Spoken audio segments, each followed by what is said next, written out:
It was midnight in Dar es Salaam when the skyline turned orange. Not from celebration, not from festival lights or the glow of prosperity, but from fire. October 27, 2025. The streets of Tanzania's largest city burned through the night, and the world watched through cracked screens and VPN tunnels as something ancient and inevitable unfolded. 2 people were confirmed dead, 1 police officer, 1 civilian. More than 120 injured. The internet severed. Connectivity dropped 74% in 90 minutes, according to NetBlocks. A digital blackout meant to silence a nation. But silence, as history shows, only amplifies the roar. And in that roar, a warning returned. A warning spoken 1 year earlier by a young captain from Burkina Faso, a man whose name had become both symbol and storm. Ibrahim Traoré. His words in 2024 were simple, clear, unavoidable. If leaders forget their people, the streets will remind them. At the time, few listened. Diplomats applauded politely. Cameras turned away. Presidents across the continent went back to business as usual. But warnings are not requests. They are not suggestions. They are maps of what is already coming. And last week in Tanzania, that warning became fire. This is not just a story about one night. It is a story about a slow unraveling. A leader who began with hope and ended at a crossroads. A generation that refuses to accept humiliation as the price of order. And a continent where the gap between palace and pavement has never been wider or more dangerous. Stay with us. This is more than a headline. It is a hinge in history. If this story resonates, show your support with a like, a comment, or a subscription. It means more than numbers. It keeps the story alive. And the story, right now, is still being written. When Samia Suluhu Hassan took office in March 2021, the world celebrated. She was the first female president of Tanzania, the first woman to lead an East African nation since Liberia's Ellen Johnson Sirleaf. Her rise was not planned. It was born from tragedy. President John Magufuli had died suddenly, and the nation stood in shock. But Samia's first speech carried something the country had not felt in years: hope. No Tanzanian will be silenced again, she said. Newspapers that had been shut down reopened. Opposition figures returned from exile. For a brief moment, Tanzania felt reborn. The international community praised her. Donors returned. Investment flowed. She was diplomatic, calm, deliberate. She spoke of reform not as revolution, but as restoration. A return to the Tanzania the world once admired, stable, peaceful, open. But reform is fragile, and power, when it feels threatened, does not negotiate. By 2023, the cracks began to show. Critics who had returned began to disappear again.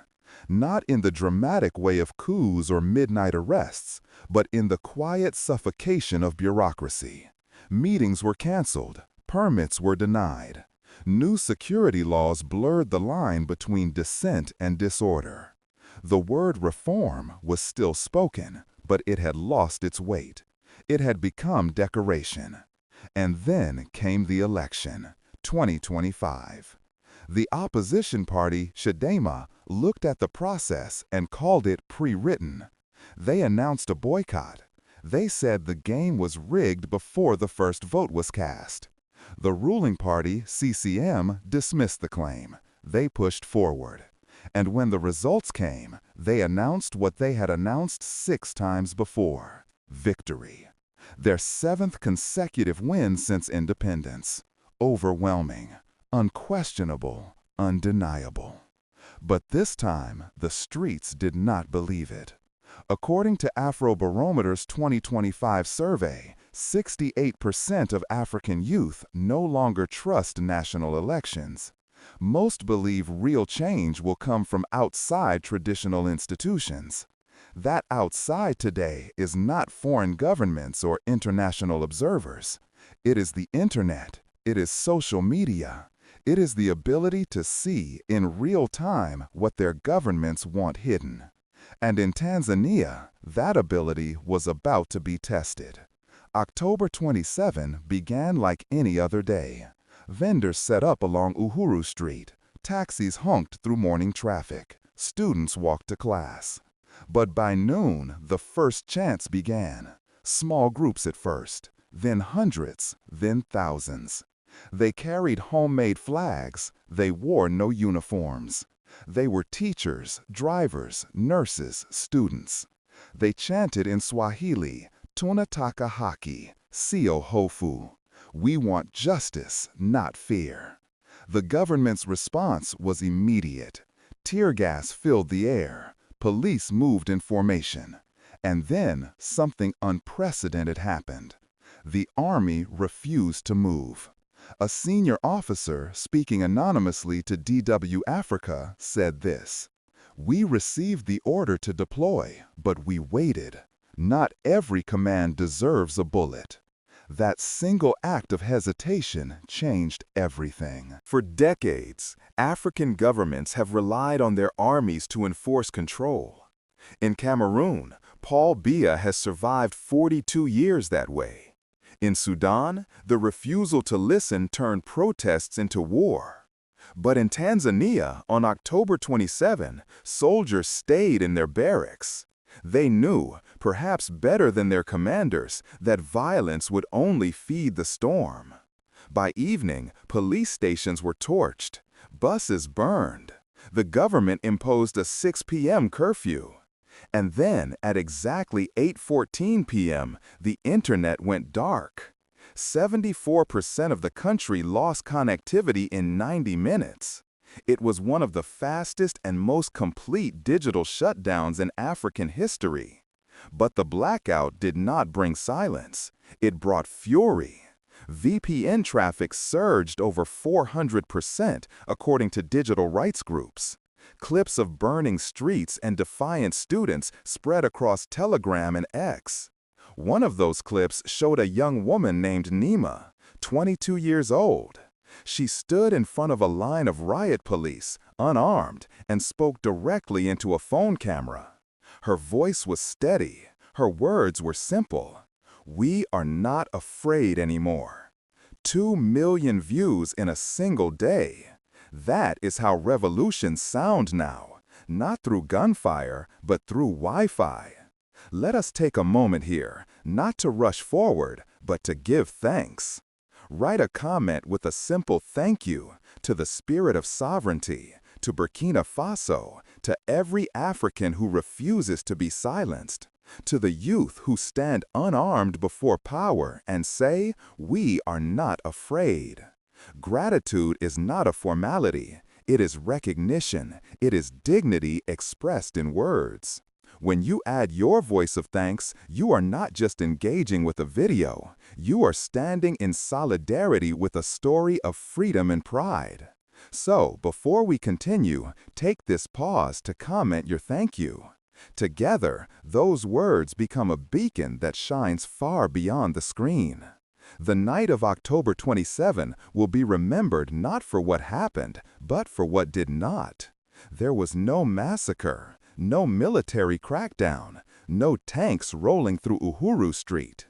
Instead, there was hesitation, there was conscience, there was a moment when soldiers looked at their orders and chose to wait. And in that waiting, something shifted. By midnight, the capital's skyline glowed orange. Fires burned in 7 districts. Thousands filled the streets, waving flags, chanting, refusing to go home. The government had cut the internet, hoping to suffocate the movement. But the movement did not need bandwidth to breathe. It needed belief. And belief, once ignited, does not require permission. At Muhimbili Hospital, nurses worked through the night. One doctor, speaking to reporters, said that half the injuries came not from bullets, but from panic. Stampedes, tear gas trauma, broken bones from running. Among the wounded was a 16-year-old boy who told anyone who would listen, "I just wanted to see freedom." Outside the hospital, families searched for relatives. Soldiers stood nearby, watching, unarmed, conflicted, unsure who the enemy was. Some had grown up in these neighborhoods. Some had sisters in the crowd. Some perhaps had voted in the election that sparked the fire. And in that ambiguity, in that refusal to choose violence, a new pattern emerged. This was not the first time an African government had faced its people in the streets.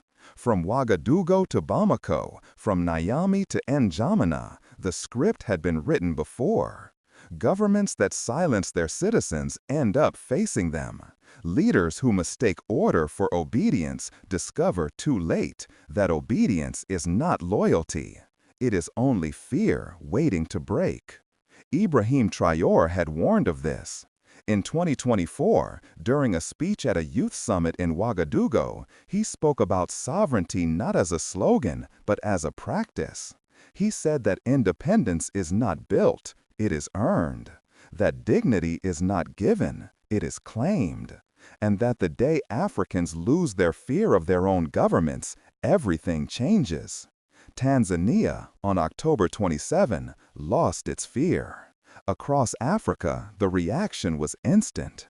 In Burkina Faso, Traoré made a brief comment during another youth summit. His words were measured but unmistakable. Some learn from history, others insist on repeating it. In Kenya, opposition figures warned that the Tanzania scenario could spread if governments continue to ignore economic despair and democratic decay. In Mali, pro-reform groups called the Tanzanian soldiers brothers of conscience. The phrase trended on social media for 3 days. Western capitals issued cautious statements. The U.S. State Department urged respect for free expression. The European Union called for calm and dialogue. But within African circles, something deeper shifted. A quiet sense that the old order was cracking. Because what unfolded in Dar es Salaam was not just protest, it was a moral referendum on leadership itself. Tanzania, once praised as a model of stability, suddenly looked like every other state where promises outlived patience. President Samia Suluhu Hassan, the woman who had once vowed that no Tanzanian would be silenced, now faced a nation demanding to be heard. Her advisors believed the protests would fade, that cutting the internet would calm the streets. They were wrong. The blackout only amplified the message. It told the youth that their voices mattered enough to be feared. And fear, when directed at power, is the first step toward change. The fires burned through the night. By dawn, the streets were empty, but the silence was not peace. It was the silence of a nation holding its breath. And somewhere in that silence, Traoré's warning echoed again, not as prophecy, but as pattern. A pattern that had repeated across the Sahel, from Burkina Faso to Mali to Niger. A pattern that said, when leaders forget their people, the streets will remind them. History does not repeat. It rhymes, and across Africa, the rhyme has become deafening. In Burkina Faso, it began with a captain who refused to accept that his country's fate should be written by foreign powers. In Mali, it was soldiers who said no to a government that had abandoned its people. In Niger, it was a generation that looked at their leaders and saw only echoes of colonial governors. And now, in Tanzania, it was youth who stood unarmed before riot police and said, "We are not afraid anymore." The pattern is simple. The government silences. The people endure. The pressure builds. And then, one day, the streets remind the palace what sovereignty truly means. What links them all is not ideology. It is not coordinated rebellion. It is something older and more human, the refusal to accept humiliation as the price of order. When Ibrahim Traoré spoke in 2024 about sovereignty, many dismissed him as an idealist. But his motto was practical: empower the youth, restructure the army, listen before the anger explodes. Tanzania could have learned from that. Instead, its leadership repeated the oldest mistake, confusing silence for consent. The reactions across the continent revealed how fragile the old order had become. In Kenya, where economic frustration had already sparked protests earlier in the year, opposition leaders warned that Tanzania's unrest was not isolated. It was symptomatic. If we do not listen to our people, one senator said, we will face them in the streets. And when that happens, no curfew will save us. In South Africa, civil society groups held vigils in solidarity with Tanzanian protesters. In Ghana, university students organized forums to discuss what they called the crisis of legitimacy sweeping East Africa. Even in countries with relatively stable governments, the question hung in the air: how long before it happens here? But the most striking response came from the Sahel. In Burkina Faso, Mali, and Niger, three nations that had undergone their own upheavals, the message was clear: we told you, we showed you, and still you did not listen. The Alliance of South States, known as AES, had been formed as an alternative to traditional regional bodies that many felt were too influenced by foreign powers. It was built on a principle: Africa can secure itself without permission. For some, that was hope. For others, it was fear. But in the wake of Tanzania's crisis, AES suddenly looked less like an experiment and more like a model. The Tanzanian soldiers who refused to fire on their own people were called Brothers of Conscience by Mali's pro-reform groups. The phrase was not just praise, it was recognition. Recognition that the old script, army as enforcer, people as subjects, was being rewritten. At Muhimbili Hospital in Dar es Salaam, the wounded continued to arrive. Among them was a 16-year-old boy who had been caught in a stampede. When a reporter asked why he had joined the protest, he said, "I just wanted to see freedom." That sentence carried more weight than any policy paper. A generation raised under digital connection now faced the same question their parents had decades ago: who truly owns Africa's tomorrow? The leaders or the people? According to Afrobarometer's 2025 data, 68% of African youth no longer trust national elections. Most believe real change will come from outside traditional institutions. That outside might mean the internet itself. It might mean new alliances like AES. It might mean movements that do not wait for permission to speak. But it also raised a question that no government wanted to answer. If the youth do not believe in elections, what do they believe in? The answer, it seemed, was dignity. Not development, not GDP growth, not foreign investment. Dignity. The simple human need to be seen, to be heard, to matter. And when governments failed to provide that, the streets became classrooms. The protests became referendums. The silence became thunder. Pause here. Tell us where you are watching from, your city, your land, the soil beneath your feet. One Nation Africa sends you not just thanks, but a blessing. For strength in your hands, for pride in your heart, for light on the road ahead. Let the comments below become a map of connection, showing that this message reaches far beyond borders. Type your location now and know that you are part of something larger than any single story. But what if there was another way? What if One Nation had already walked through this fire and come out stronger? In 2022, Burkina Faso was on the brink. Over 40% of its land had fallen under militant control. Millions were displaced. Foreign troops dictated the terms of security, and sovereignty felt like a word from another era. The government had lost the trust of its people. The army had lost faith in its leaders, and the youth, watching from the margins, saw no future worth fighting for. Then came Captain Ibrahim Traoré. What happened next was not magic. It was not a miracle. It was work. Hard, unglamorous, relentless work. And 3 years later, the numbers tell a story that no amount of skepticism can erase. According to data from Burkina Faso's Ministry of Defense, the state has regained control of nearly 80% of the territory once held by insurgents. Over 22,000 local volunteers now serve in the Volunteers for the Defense of the Fatherland units, men and women defending their villages, trained by the National Army, rooted in their communities. Attacks that once struck weekly have fallen by more than half. But the transformation was not only military. In 2024, Traoré's government launched a plan to refine 200 tons of gold per year inside the country, ending decades of raw export dependency. New textile cooperatives in Koudougou employ 5,000 young workers. Solar microgrids now power over 300 rural clinics. Even under sanctions, Burkina Faso's food production rose 12% in 2024, thanks to small-scale mechanization and seed-sharing programs led by students. These are not slogans, these are facts. But beyond numbers lies the change in spirit.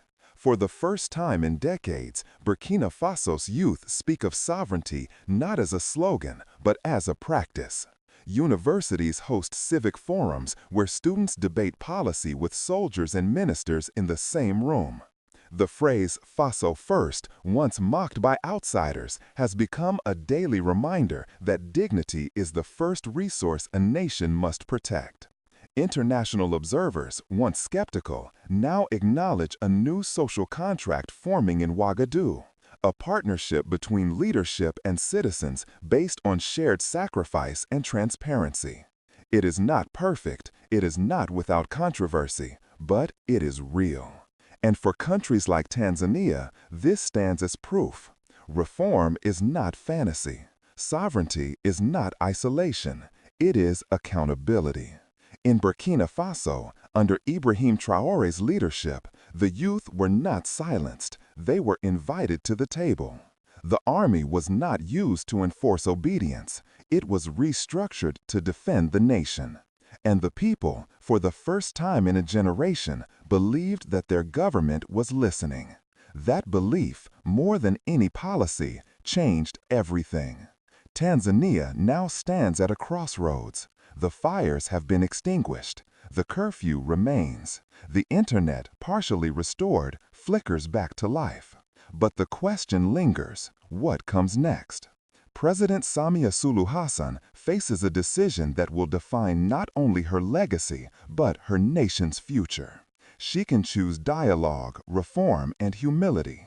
Or she can choose the same reflex that has doomed leaders before her, control through fear.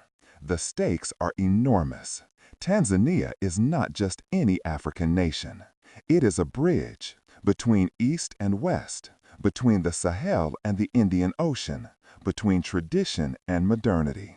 And bridges, when pulled too hard from both sides, collapse. Economically, the risks are immediate. The $48 billion East African Energy Corridor, linking Dar es Salaam, Mombasa, and Beira, now hangs in uncertainty. If transport halts, prices for fuel and grain will spike across 5 nations. China has $11 billion in infrastructure contracts inside Tanzania, from the standard gauge railway to the Bagamoyo port.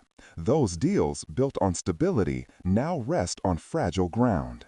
If the situation worsens, Beijing could freeze investment, Western donors could suspend aid, and in that vacuum, alternative models rise.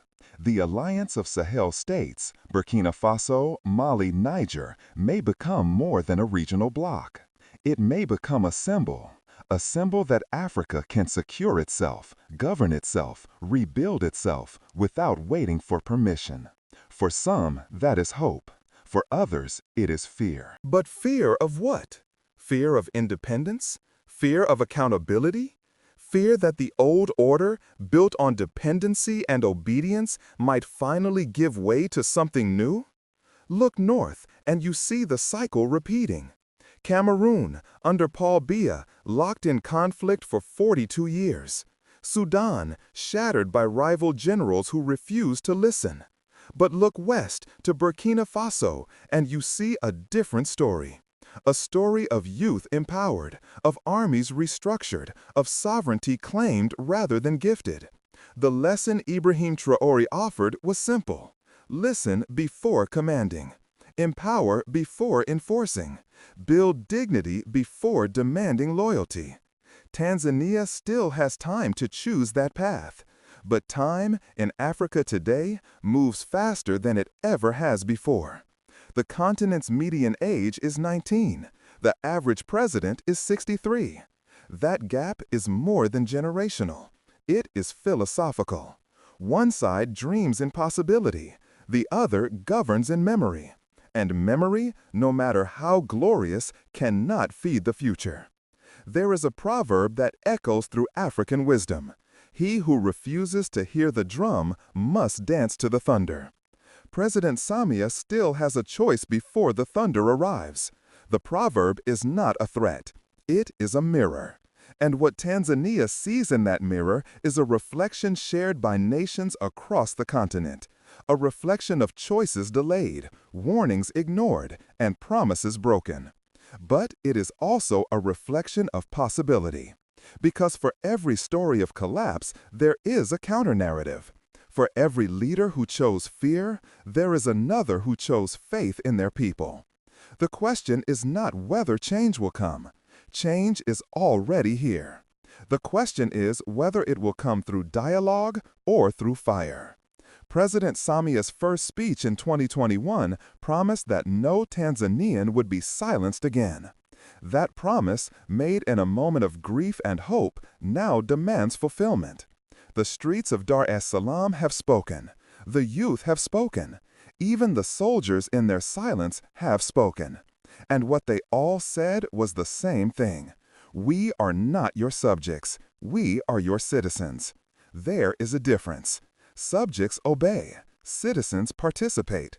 Subjects fear punishment. Citizens demand accountability. And when governments forget that difference, the streets become stages for the oldest human drama, the struggle for dignity. Across Africa, leaders are watching Tanzania with a mixture of recognition and dread. Because what happened in Dar es Salaam could happen anywhere. The ingredients are the same: youth unemployment, electoral mistrust, digital connection, and a generation that has seen too many promises turn to dust. In Nigeria, where youth-led protests shook the government in 2020, activists watched Tanzania's internet blackout with grim familiarity. "We've been there," one organizer said. "They think cutting the internet will silence us. They don't understand that we are the internet." In Zimbabwe, where economic collapse has driven millions into desperation, opposition leaders pointed to Tanzania as a warning. "If you squeeze people too hard," one said, "eventually they stop caring about consequences."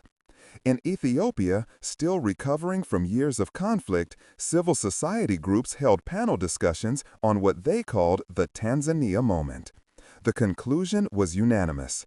Legitimacy cannot be legislated. It must be earned. But the most profound response came from those who had already walked this road. In Burkina Faso, where Captain Ibrahim Traoré had rebuilt trust between government and governed, the message was not triumphant. It was somber. Because those who have experienced transformation understand its cost. They understand that change is not a single moment of rupture, but 1,000 small choices made over months and years. When Traoré spoke at a youth summit days after the Tanzania protests, he did not celebrate. He reflected. "Some learn from history," he said. "Others insist on repeating it. The choice is theirs, but the consequence belongs to everyone." That consequence for Tanzania is still unfolding. Economically, the damage is measurable. Tourism, which contributes 17% of Tanzania's GDP, plummeted as images of burning streets circulated globally. The Dar es Salaam Stock Exchange lost 8% of its value in 2 days. Foreign investors, already nervous about regional instability, began hedging their bets. But the deeper damage is not economic. It is symbolic. Tanzania, for decades, was seen as the calm in the storm. While neighbors descended into conflict or authoritarian drift, Tanzania maintained a reputation for stability. It was the country that worked, the country that balanced competing interests, the country that, despite its flaws, seemed to have found a sustainable path forward. October 27 shattered that image. And in a continent where perception is power, where foreign aid and investment flow towards stable partners, the loss of that image carries consequences that will ripple for years. China's $11 billion in infrastructure contracts now rest on uncertain ground. The standard gauge railway, meant to link the interior to the coast, could stall indefinitely if political instability continues. The Bagamoyo Port Project, once hailed as a gateway to East African trade, now faces questions from Beijing about return on investment. Western donors, meanwhile, face their own dilemma. Continue supporting a government that cut the internet and imposed curfews? Or suspend aid and risk pushing Tanzania further into the arms of alternative partners? It is a dilemma without easy answers. Because every choice carries weight. Every decision sends a signal not just to Tanzania, but to every government watching. And they are all watching. In the alliance of Sahel states, Burkina Faso, Mali, Niger, the Tanzania crisis has become a case study, a proof of concept, a demonstration that the old order, built on foreign dependency and domestic obedience, is cracking. AAS was formed on a simple principle. Africa can secure itself without permission. It can govern itself without approval. It can build its future without waiting for donors to write the blueprint. For decades, that principle was dismissed as naive, romantic, impractical. But in the wake of Tanzania's unrest, it suddenly looked less like fantasy and more like foresight. Because what the Sahel nations understood, and what Tanzania is now learning, is that sovereignty is not a gift. It is not granted by international recognition or diplomatic applause. It is claimed by leaders who listen to their people, by armies that protect their citizens, by youth who refuse to accept that the future has already been written. The example set in Burkina Faso stands as testament to that truth.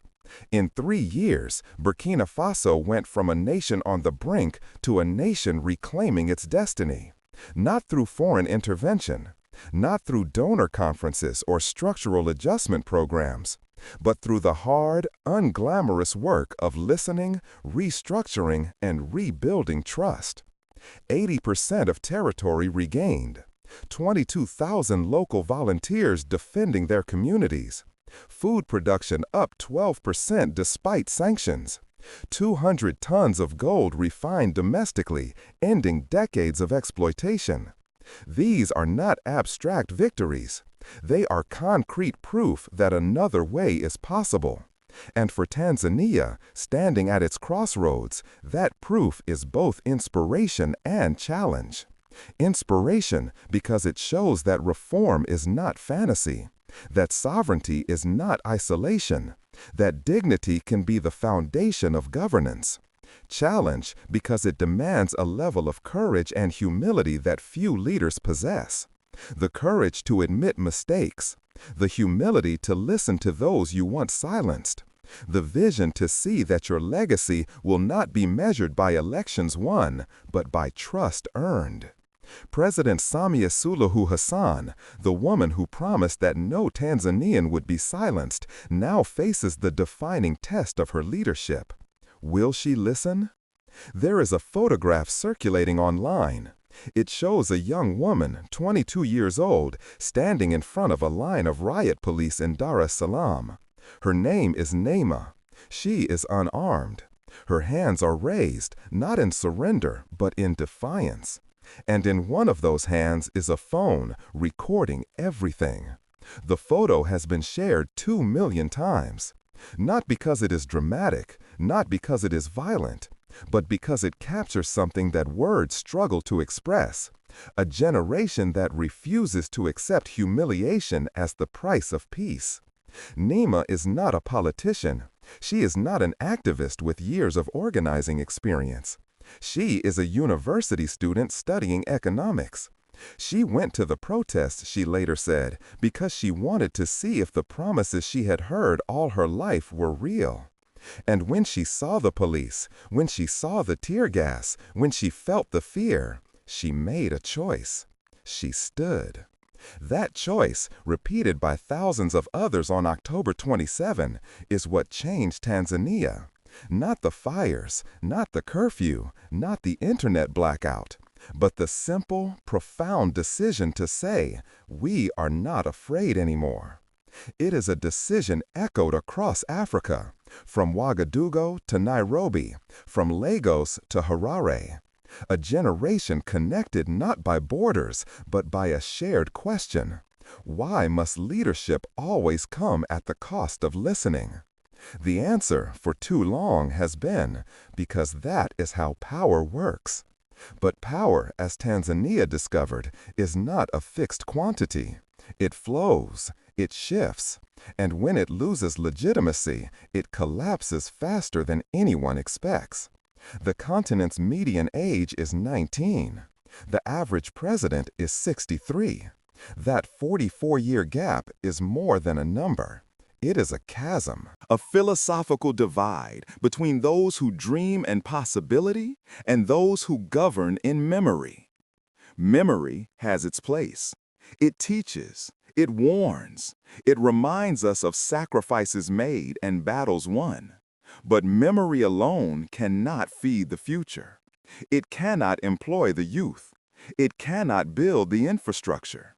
It cannot answer the question that every 19-year-old in Africa is asking, what is this all for? For decades, the answer was patience. Development takes time. Stability requires sacrifice. Trust the process. But the process, as Tanzania's youth discovered, was broken. Elections that felt pre-written. Opposition leaders who disappeared. Security laws that turned dissent into disorder. And then, when the people finally spoke, an internet blackout meant to erase their voices from the world.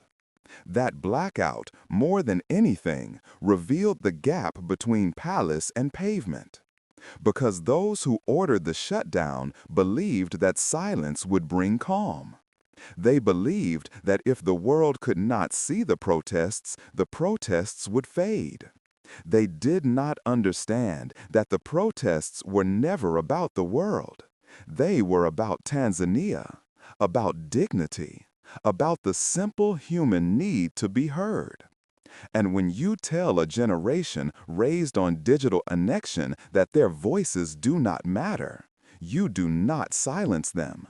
You radicalize them. VPN traffic surged 400%. Clips spread across Telegram and X.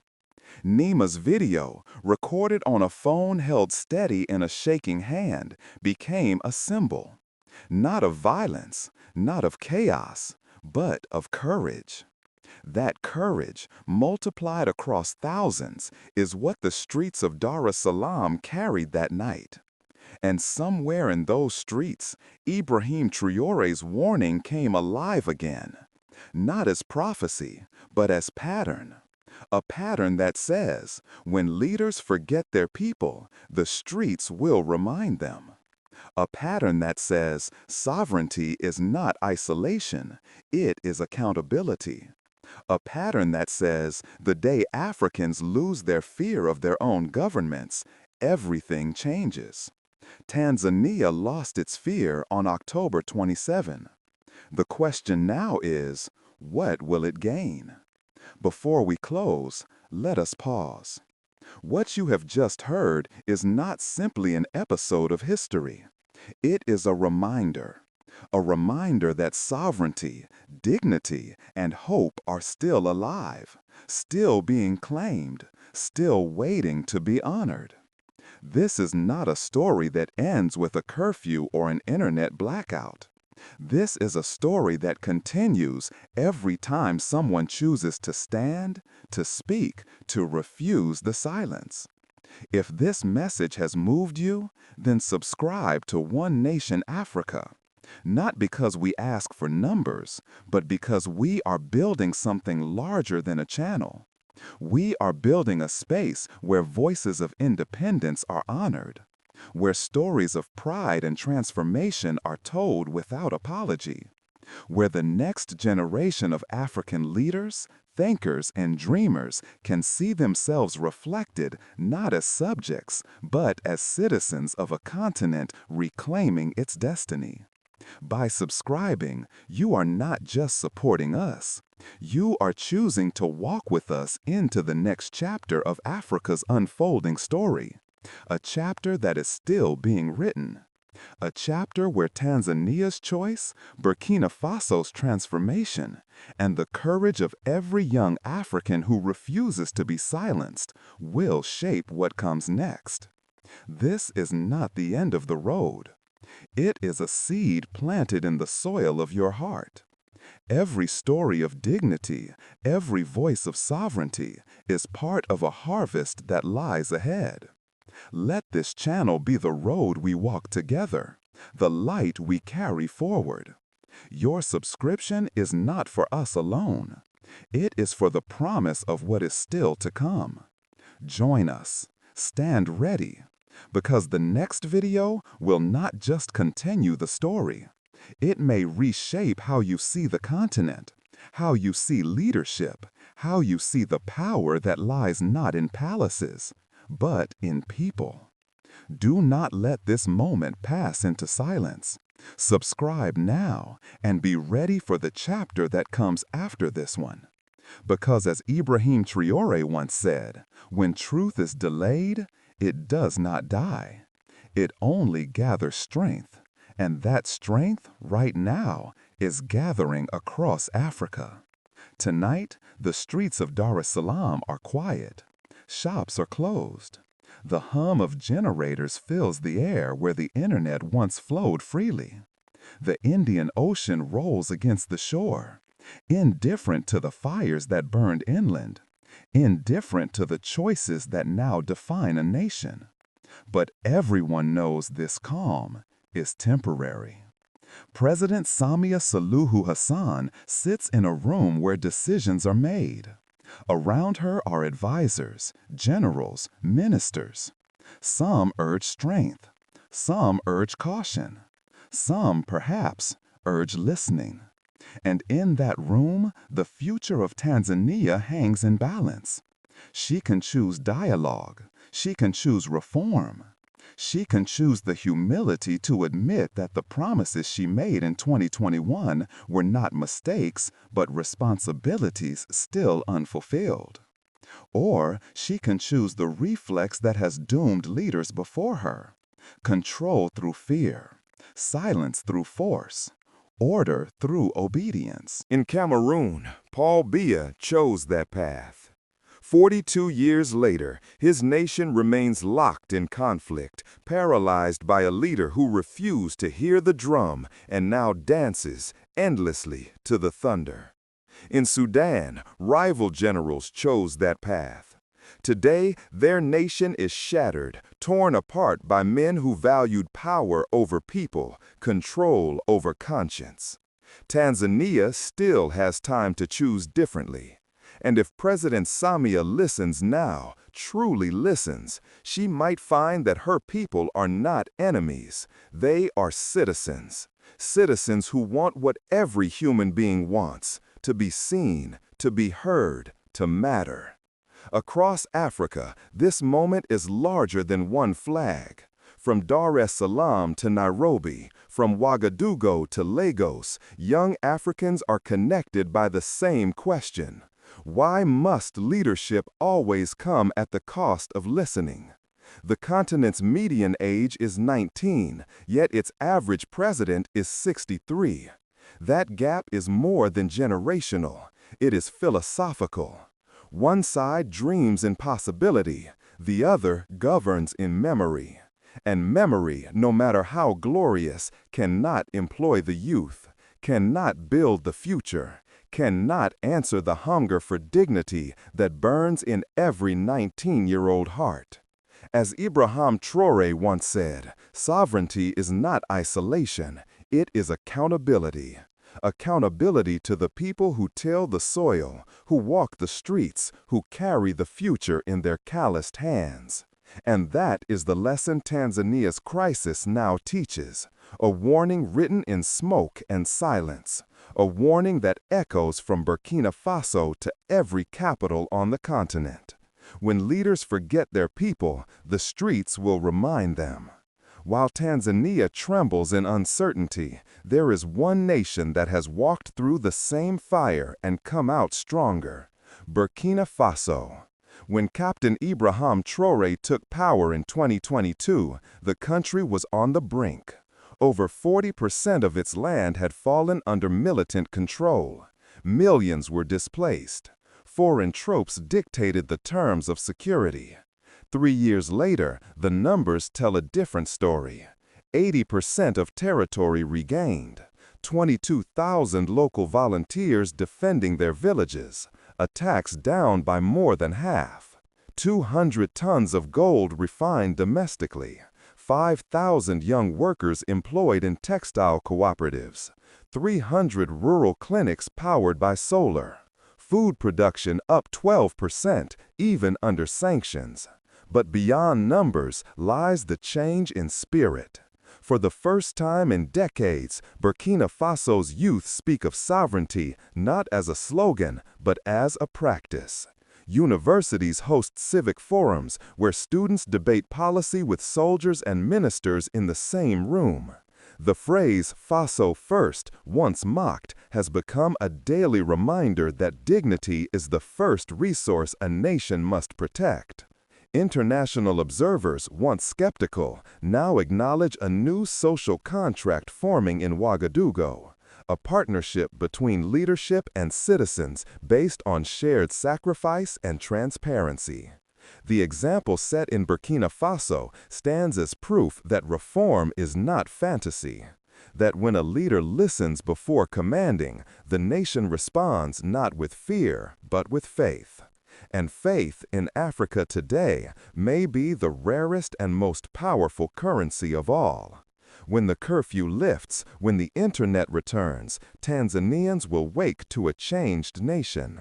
Some will rebuild, others will remember, but all will carry the knowledge that something shifted on October 27th, something invisible but undeniable. A line was crossed, a fear was broken. A generation stood and said, "We are not afraid anymore."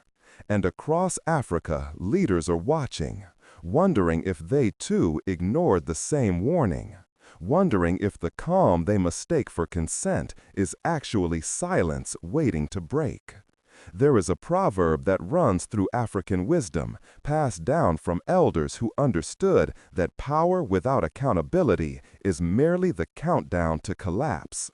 He who refuses to hear the drum must dance to the thunder. President Samia still has a choice before the thunder arrives, and Africa, once again, stands between fear and freedom, between memory and possibility, between leaders who command and leaders who listen. The streets of Dar es Salaam burned for one night, but the fire they lit will burn far longer. Because fire, once started, does not ask permission to spread. It moves from heart to heart, from city to city, from generation to generation. And somewhere in that fire, a warning glows, a warning spoken by a young captain from Burkina Faso, a warning that was never about prediction, but about pattern. If leaders forget their people, the streets will remind them. Tanzania was reminded. The question now is, who will be next? And more importantly, will they listen before the streets speak? As the proverb says, and as history proves again and again, when truth is delayed, it does not die. It only gathers strength.